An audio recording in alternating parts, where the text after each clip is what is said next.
Assalamualaikum warahmatullahi wabarakatuh. Yang saya hormati Bapak Syukur Eko dan Bapak Haryo selaku penguji ujian praktikum biologi. Pada kesempatan ini saya Crescentiana Katle Jesiana dari kelas 12 MIPA H absen 6 akan melakukan ujian praktikum biologi yang berjudul kecepatan bernafas. Tujuan dari praktikum ini yaitu yang pertama, menghitung tingkat kecepatan bernafas. Yang kedua, menjelaskan faktor-faktor yang mempengaruhi kecepatan bernafas. Dan yang ketiga, sebagai penilaian ujian praktikum biologi. Alat yang dibutuhkan dalam praktikum ini hanyalah timer dan juga stamina yang kuat untuk berlari dan naik turun tangga selama kurang lebih 5 menit. Sekarang, marilah kita mulai ujian praktik ini. Untuk praktikum yang pertama, saya akan melakukan dengan bersantai di balkon dan menghitung frekuensi nafas serta denyut nadi saya selama 1 menit. Sekarang, mari kita set timernya.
Ternyata sudah 1 menit. Dan terhitung dalam waktu 1 menit, saya melakukan sebanyak 16 kali inhale dan exhale, serta frekuensi denyut nadinya kurang lebih 60 beat per menit. Untuk praktik yang kedua, saya akan menghitung frekuensi nafas dan denyut nadi saya ketika berlari kecil-kecil di atas treadmill selama 5 menit. Sekarang mari kita set timernya selama 5 menit.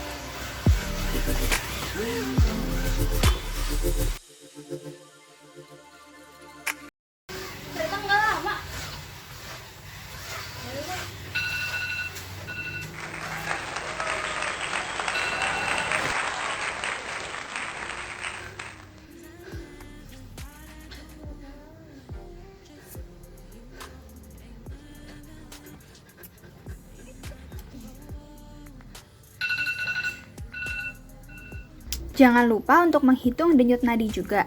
Saya menggunakan bagian brachialis. Dalam waktu 1 menit, frekuensi nafas saya ketika berlari kecil di atas treadmill sebanyak 52 kali inhale dan exhale. Dan kecepatan denyut nadi saya yaitu kurang lebih 130 beat per menit. Untuk praktik yang ketiga, saya akan menghitung frekuensi nafas dan juga frekuensi denyut nadi saya ketika naik turun tangga selama 5 menit. Mari kita set timernya.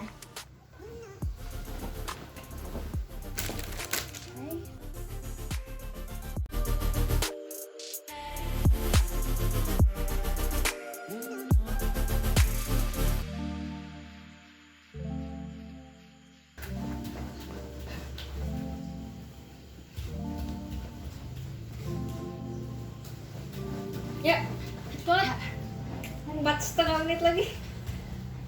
Ayam, ayam, ayam. Gimana tanya?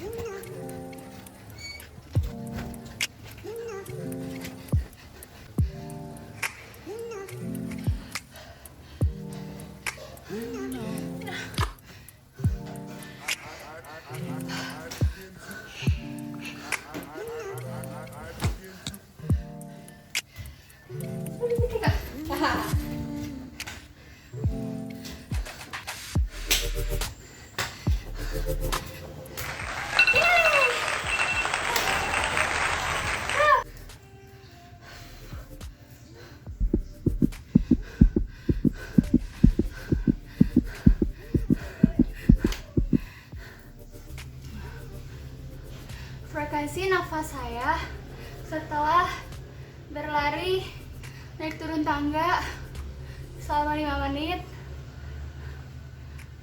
Saya melakukan sebanyak kurang lebih 230 inhale exhale dalam waktu 1 menit. Dan frekuensi denyut nadi saya kurang lebih 400-an beat per menit. Oke, terima kasih. Dadah.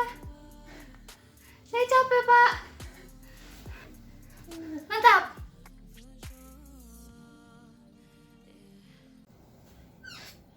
Frekuensi pernapasan adalah intensitas mengeluarkan atau memasukkan udara melalui tubuh, baik dari luar ke dalam tubuh maupun dari dalam keluar tubuh selama 1 menit.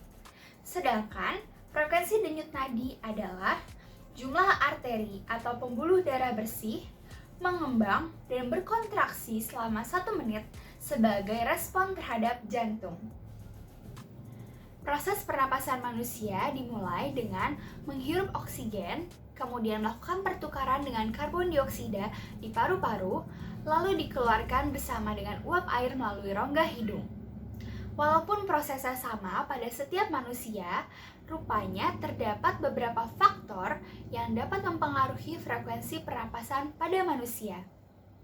Frekuensi pernapasan pada manusia dikontrol oleh bagian otak yang bernama medula oblongata. Di medula oblongata terhadap sel-sel yang sangat peka terhadap kadar karbon dioksida dalam darah. Ketika karbon dioksida dalam darah meningkat hingga di atas batas normal, medula oblongata akan meningkatkan aktivitas otot-otot interkostal dan diafragma. Akibatnya, frekuensi nafas juga akan meningkat untuk mengembalikan konsentrasi karbon dioksida ke batas normal.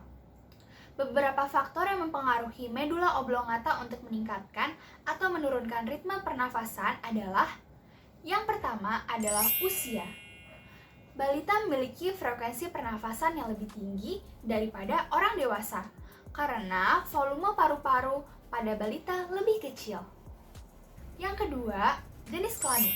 Kecepatan pernapasan wanita lebih tinggi daripada laki-laki. Paru-paru laki-laki menampung 5,7 liter, sedangkan paru-paru wanita hanya menampung 4,2 liter. Praktik yang baru saja saya lakukan merupakan faktor yang mempengaruhi frekuensi pernafasan, yaitu aktivitas. Semakin berat aktivitas seseorang, maka frekuensi pernafasannya pun juga akan semakin meningkat. Kemudian, suhu tubuh. Ketika berlari, suhu tubuh kita pastinya akan meningkat dan menjadi tinggi. Itu menyebabkan frekuensi pernafasan juga menjadi tinggi. Metabolisme tubuh meningkat dan kebutuhan oksigen pun juga meningkat. Berikutnya, posisi tubuh. Frekuensi pernafasan pada saat berdiri akan lebih tinggi daripada frekuensi pernafasan ketika duduk. Frekuensi pernapasan dapat kita hitung dan ukur dengan seberapa banyak kita melakukan tarikan dan hembusan nafas, inhale atau exhale, serta inspirasi atau ekspirasi. Sedangkan frekuensi denyut nadi dapat kita hitung dan ukur dengan beberapa cara sesuai dengan letak denyut nadi pada tubuh kita. Cara yang tadi saya lakukan adalah pada brachialis, yaitu alur di antara otot bisep dan trisep pada fossa antekubital. Frekuensi denyut nadi tentunya sama dengan frekuensi detak jantung kita. Pada umumnya, pada berbagai kondisi tubuh, frekuensi denyut nadi akan lebih banyak dan lebih tinggi daripada frekuensi pernapasan.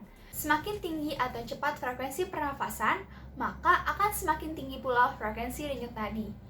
Ketika kebutuhan oksigen meningkat karena aktivitas yang berat, maka denyut nadi juga akan meningkat untuk segera menyalurkan oksigen ke sel-sel tubuh.